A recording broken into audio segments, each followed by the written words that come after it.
Do you remember that we've talked about the role of deep learning in the English language learning process?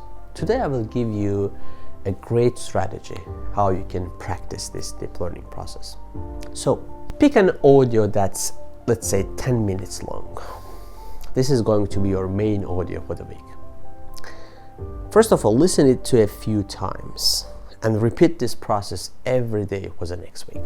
Really commit yourself to mastering it. The idea is that you are not trying to memorize it, but rather thoroughly know it. Imagine that each time you listen to and understand the audio, it's going deeper into your subconscious mind, deeper into your brain. It's like a seed that you are planting in your mind. So plant it deep and water it with many repeated listenings. And after you have mastered the first audio, you can just pick 2 additional audios. It should each, be 5 to 20 minutes long. Listen to this in the same way as you did the first. Gradually, you will notice yourself going through the different learning stages as you do this, So try to be conscious of these stages. The first will be, oh no, like I don't understand. Yeah, you may need to use a text for total understanding first. You will know that you've hit the second stage when you can listen to the words and phrases without reviewing any of them. And the third stage will be when you're hearing and easily understanding without the text. Yeah, how long does it take you to get to the third stage, Or the question like, how does listening to longer audios affect your understanding? Or how quickly will you progress and how many repetitions are required?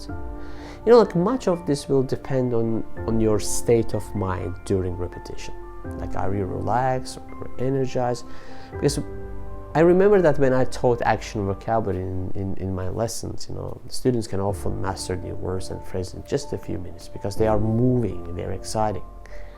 And the repetition with half concentration and low energy is not as good as repetition with engaged emotional energy. So as you are repeating the audios, better to stand up, move around, shout the phrases to yourself. If you're feeling self-conscious, you can basically close the door and do this in your room until you get more comfortable with it. Sometimes I hear from the students about this deep learning is that they get bored listening to the same thing, day after day. So I think that changing your focus is important. For example, the first day you can concentrate on just learning the vocabulary. On the next day you can play a game, where you just try to understand the audio completely without the text. A day later, we can say you can play a sentence, pause the type and shout the sentence, copy the speaker's rhythm, tone, intonation, emotions, work on your pronunciation. Next, try a game where you play 2 sentences this time and then repeat them loudly with emotions. Next day, you can return to just listening and understanding. So basically, each day you shift your focus on the same material so that you learn from many different angles. But the important thing is that each repetition you do has a purpose. Good luck.